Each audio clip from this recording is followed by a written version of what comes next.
This is Terrence Ross. I'm Toronto Raptors. You're watching Hoop Asylum. Thank you all for being here tonight. This is the 6th consecutive regular season game we're playing here at the O2 Arena in London. A few thank yous just to begin with. First of all, to the Orlando Magic and the Toronto Raptors. They've been fantastic. The teams have had an opportunity to get out in the city and community, and that's part of the experience for them, is the opportunity to see another city, be in another country, and we emphasize for them that this is more than just a game, that it's an opportunity to have a shared experience, and so they've embraced it, and we appreciate that. In addition, from the Toronto Raptors, the owners Larry and Judy Tannenbaum made the trip, as did Guy Lawrence, who is the CEO of Rogers Media, so we thank them for coming over. And with the Orlando Magic, Dan DeVos, who is the governor of the DeVos family who owns the team. And from a league standpoint, it means a lot to us when the owners take the time to make the trips and support their teams as well, so we're very thankful. In addition, AEG, of course, the operator of the O2, has been a fantastic partner over the years, not just here in London, but all around the world, and we're very appreciative of the Marriott Corporation, and through their Marriott Rewards program has been a supporter and sponsor of this game, so we thank them as well. I'd say in terms of being here in London, one of my colleagues said to me a little while ago that this has become almost like a European all-star game, in that, similar to All-Star, where it's a gathering place for the larger NBA family and for sports executives from throughout the industry. That's what this game has become in London. In essence, it's become a fixture on the sports calendar, especially here in Europe, and it's an opportune time for us to see friendly faces, business partners, people who've been around the game of basketball for a long time, who all gather for this game. And in addition, if you look courtside tonight, you'll see a bevy of celebrities, footballers, others who come to share in the NBA experience. So this is a true NBA showcase here in London. And as I said, although it's a regular season game for us, and at the end of the day, that's what these teams are here for, to compete and to try to win, that it creates a larger platform for us to grow throughout Europe and ultimately in the rest of the world. So with that, just once again, thank you to the members of the media for being here this evening, and I'm happy to answer any questions. First question here, second on the left. Davide Chinellato, NBA Italy. Why always London, Commissioner? You just mentioned it's the 6th time you play a regular season game here. What makes London so special for the NBA? I think London is special, number one, because of the relationship we've had with AEG. We've been in business with them for a long time. We know each other well. We have a strong understanding and with them of what it takes to produce NBA basketball. This arena is unique in terms of its ability to meet all the NBA specifications that are required for a regular season game here. And I would say London in part logistically, in terms of the trip from the United States, it's a fairly convenient place to fly to. And I think lastly, culturally, certainly our teams embrace London, and to me it's a cultural sort of launching pad for ultimately additional games in Europe. Staying on the left here, 6th row, gentleman with the beard. Hi, hello, I'm Jorge Perez from Spanish and Latin American News Agency. Talking with Luis Escola yesterday, he said that this trip, it took a week just to play, and he mentioned the fact that it would maybe be possible to bring 3 or 4 teams from the States and play 3-4 games around Europe. Is this something that you may consider in the future? Thank you. I will talk to Louis about his views on the travel because, ultimately that's our desire, to be able to bring more teams and play more games. I will say that logistically, in terms of our schedule, we have a fairly dense schedule throughout the season. We're playing, roughly, over 165 days, 82 games. So it's an average of roughly 3.5 games a week. So when we take the time out to travel, it creates a denser schedule in other parts of the season. And given what both our players are telling us and the best medical science that is available to us in terms of the need for rest, the impact of travel and crossing multiple time zones, it's our view that they need the rest on both sides of the matchup here.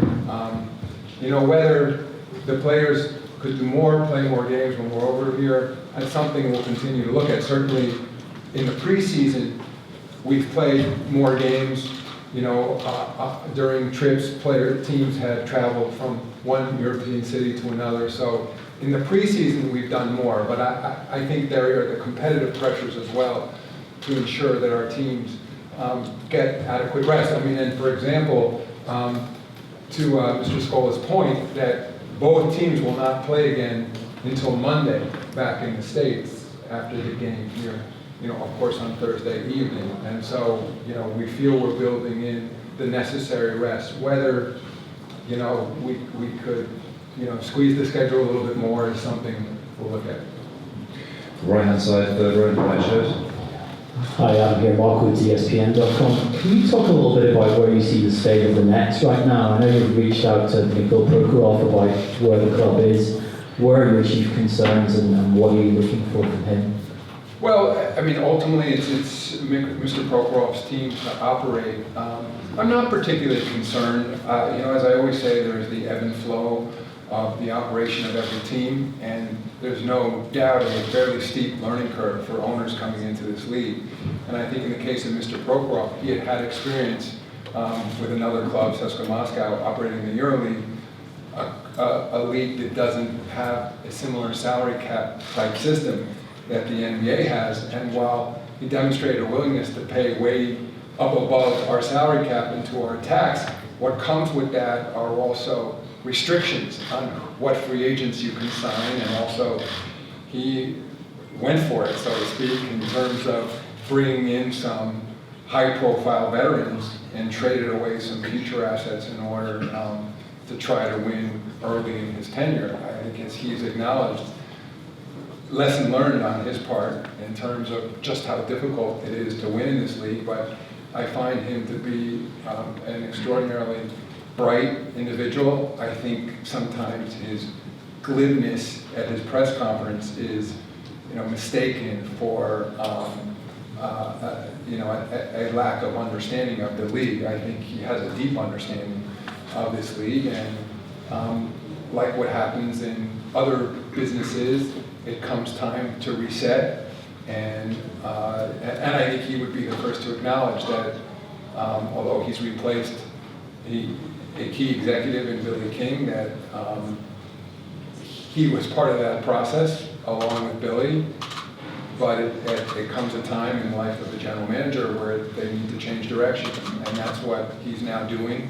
I think he's told me that he will be very involved in the transition as he searches for both a new general manager and coach, and will remain involved in the operation of the team. I think that's, I will say, I've been asked, I think the lack of success on the court so far during his tenure of ownership of the Nets has nothing to do with the fact that he is an international owner, certainly, or that he is a Russian owner. I think I've seen that same learning curve for other owners coming into the league and for other owners who've tried a sort of quick scheme to success that I think in a positive way, there are no shortcuts to building winning franchises in the NBA. And it's step by step, and I think that's a process he's prepared to go through now. Staying on the right, second row, black shirt. Hello, Commissioner Ian Harrison with Associated Press. I'm wondering, how important in your view has Kobe Bryant been to the league this season, particularly given the attention he's got, each city he visits for the final time? And to what extent do you think next month's All-Star Game will be a celebration of his career? I'll begin by saying that Kobe will invariably go down as one of the greatest ever to play this game. And I think by his announcing that this is his last season in the league, there's no doubt that's created enormous interest in every one of his games for the remainder of this season. Several of those games are in cities where the Lakers only appear once, or they had already appeared, so they'll be making their final trip. So I think that's created a lot of excitement for fans, and I'm sure there are a lot of families where there's a parent bringing a child and saying, come see Kobe Bryant, because you'll be seeing one of the greatest ever, play. So it means an enormous amount to the league. In terms of All-Star, assuming the fan ballots remain on track, and he, of course, is leading right now in terms of balloting, I think it will be a showcase for him. I think it'll be an exciting moment in his career where he'll be starting his final All-Star game. I think it'll be a big thrill for the fans, not just in Toronto, but around the league, to watch that experience and have the fans in the arena react to him. And I think it's an opportunity for the larger NBA family to say thank you for his service over the last 20 years. Is that something that the league will actively sort of take on, do something special? We'll see. We want to talk to Kobe and see how he feels about that, but I'm sure there'll be some sort of special recognition for him in Toronto. Thank you. Left-hand side, fourth row. Ernest Macià, Catalunya Ràdio, Barcelona. After the success that represented the Celtics Real Madrid some weeks ago, any chance to come back to Spain, Barcelona even, maybe? Absolutely. I'm sure I can't tell you exactly when, but we will be back to Barcelona. It's a wonderful city. It's a great basketball market. We have terrific fans in Spain, so we will definitely be back. Okay. Third row, fourth in, Jeremy. Jerry Potter from G2 France. You spoke about London, 6 years. In Paris, where we have a new arena, the logistic is the same as London. Is it possible to have a regular season game in Paris in 1, 2, or 3 years? Yeah, interesting that you should ask. In fact, of course, the refurbished arena in Paris is also operated by AEG, the same operators of the O2 here. And right before this press conference, I met with the executives of the AEG Europe, and they, in fact, proposed just that we look at playing a regular season game in Paris. And I'm sure it's something we will look at closely. France has also been a fantastic basketball market, in Paris in particular, and it's also a city that our teams enjoy visiting. So it's certainly something that we'll be looking at closely. Right-hand side, fourth row, black shirt. David Ismar, released official NBA. We are less than a year away from the possibility of opting out of this CBA. How are the conversations with the Players Association going, and are you lookout optimistic? I remain optimistic, yes. There is an opt-out window in this current collective bargaining agreement, slightly less than a year from now. I am encouraged by the fact that we've already begun direct discussions with the Players Association, and where there's a will, there's a way. And both of us, both sides, both our ownership and the executives of the Players Association have stressed a strong interest in working things out at the table, behind closed doors, and avoiding any possible loss of games. So I remain optimistic that we will do that. Okay. Left-hand side now towards the back, gentleman in the tie. It's Bryn from NBA UK fans. I was just wondering whether it's a coincidence, whether it seems to be mainly East Conference teams that come. Is it because of travel, or is there another reason? I think it's a little bit of both. It's somewhat of a coincidence that it's been largely Eastern Conference teams, but in addition, logistically, it is easier to travel Eastern Conference teams to play in London, especially when, in terms of their rest going home, it's easier to take them back to the East Coast, have them rest in their home cities before they play again on Monday. But this isn't this program is not exclusive to Eastern Conference teams, but you're right, there seems to be a tendency from a scheduling standpoint to lean on Eastern Conference teams. Okay, right hand side now, gentleman in the glasses, fourth row. Yeah, from French Newspaper Équipe. There's a lot of movement in international basketball right now. There's going to be a new FIBA calendar, also a new EuroLeague. So I wanted to know and ask you how involved is the NBA in those evolutions, and if you had any meetings with those in charge. Yeah, as I said before, we use this opportunity here with this game in London as a gathering place for, NBA executives and basketball executives from throughout Europe. So I have taken advantage of that opportunity while I've been here to meet with both Patrick Baumann and Jordi Bartomeu of the EuroLeague. And while we have no direct involvement, certainly we are cheerleading for them to work out their differences and for the reorganized EuroLeague to be successful. I think it's important for basketball that we have a strong basketball platform in Europe. I've known Jordi Bartomeu for probably 20 years. I think he's an excellent executive, and there seems to be enormous interest from the clubs and from the larger sports industry to have a successful and strong EuroLeague. And while there are some differences to be worked out with FIBA, the NBA is strongly encouraging those two sides to work out their differences, but we are not weighing in. We think, they are of Europe, and it's for them to work out their issues. And largely, we are on the sidelines, both just encouraging them to work strongly together and work to build the game of basketball here in Europe. Left-hand side, right to the back, the lady. Hi, Beck. I'm going for the Reuters. We obviously know that you'd quite like to have a franchise in Europe. Are you actively taking steps to make that happen? We are not actively taking steps to bring a franchise to Europe or to expand to Europe. It's something that we've looked at over the years. It just doesn't feel like the time is right now, especially given what's going on with the prior question with the EuroLeague and FIBA.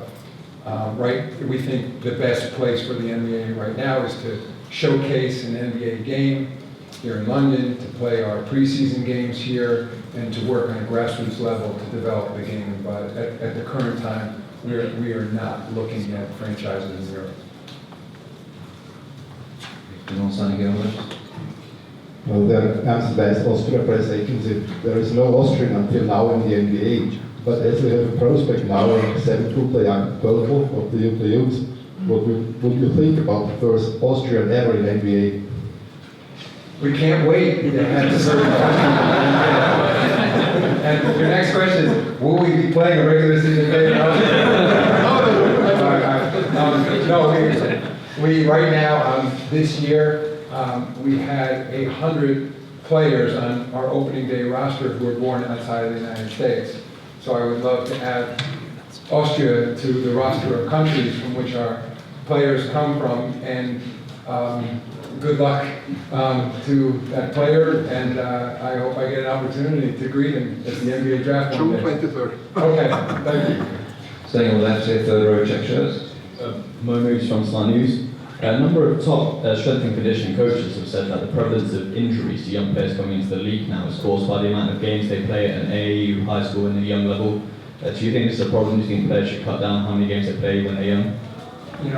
I do think it's an issue, and my sense is, and the science supports it, that these young players, both boys and girls, are playing too many games in their junior programs. It's interesting, one of the points I've made back in the States, that for example, with American baseball, the equivalent of our junior leagues, the Little League Association, has actually set limits on, for example, the number of pitches young players can throw to try to preserve their arms. Yet on the other hand, in youth basketball in the United States, you often have these young players, 13, 14, 15 years old, playing 8 games in a single weekend.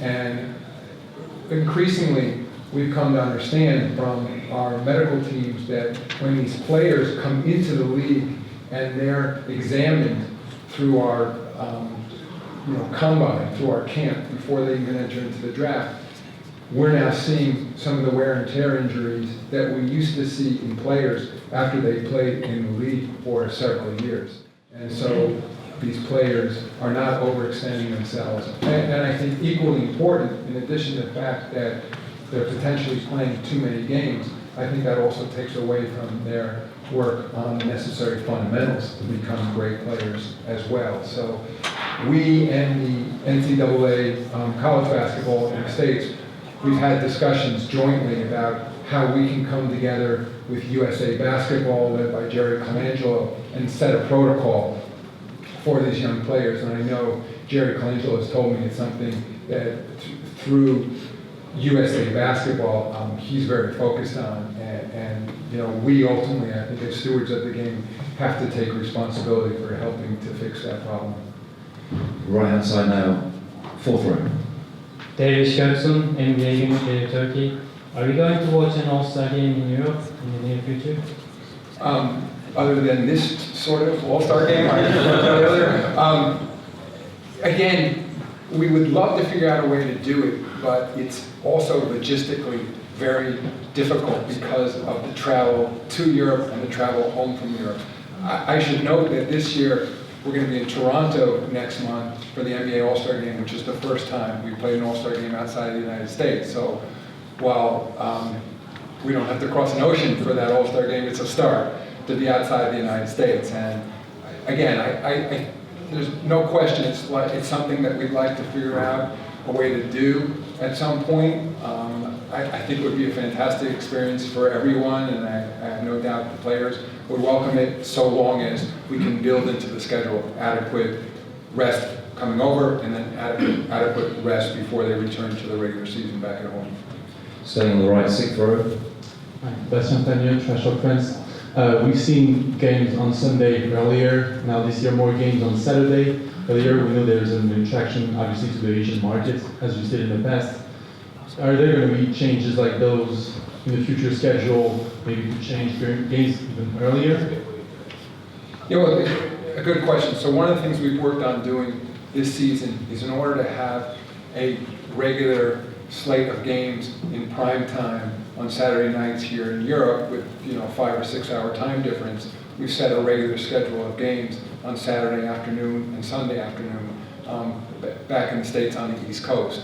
And so by having those games in prime time here, hopefully we can increase viewership, and the regularity is important as well. And to your question about Asia, I think one of the things we've considered over the years, in order then to reach prime time in Asia, China in particular, would we play games early morning, for example, on the East Coast? It's something we're looking at. It's related to the travel issues. I'd only say that we're becoming more sophisticated about the impact of fatigue on our players and the direct correlation between fatigue and injuries. So we want to talk to the Players Association about it in terms of how you would schedule those players so that they wouldn't end up playing sleepless games. I think and part of it, as we all know, when you change time zones, it almost has the same impact. It's not just about going to sleep early, but it's often difficult to sleep when you've had quick changes in time zones. And in the same way, the players are on a schedule where they play at night, they eat late, by the time they go to sleep, it's, late night, and then have a sleep later generally. And so getting them up early in the morning to do all the preparation that goes into a game, we need to study how that would impact their bodies. Several NBA teams have volunteered to be part of that study and have said, why don't you experiment with us and we'll play on a weekday morning. So it's something that we're looking at, but I want to talk to the Players Association about it, and I think it's something we have to approach together.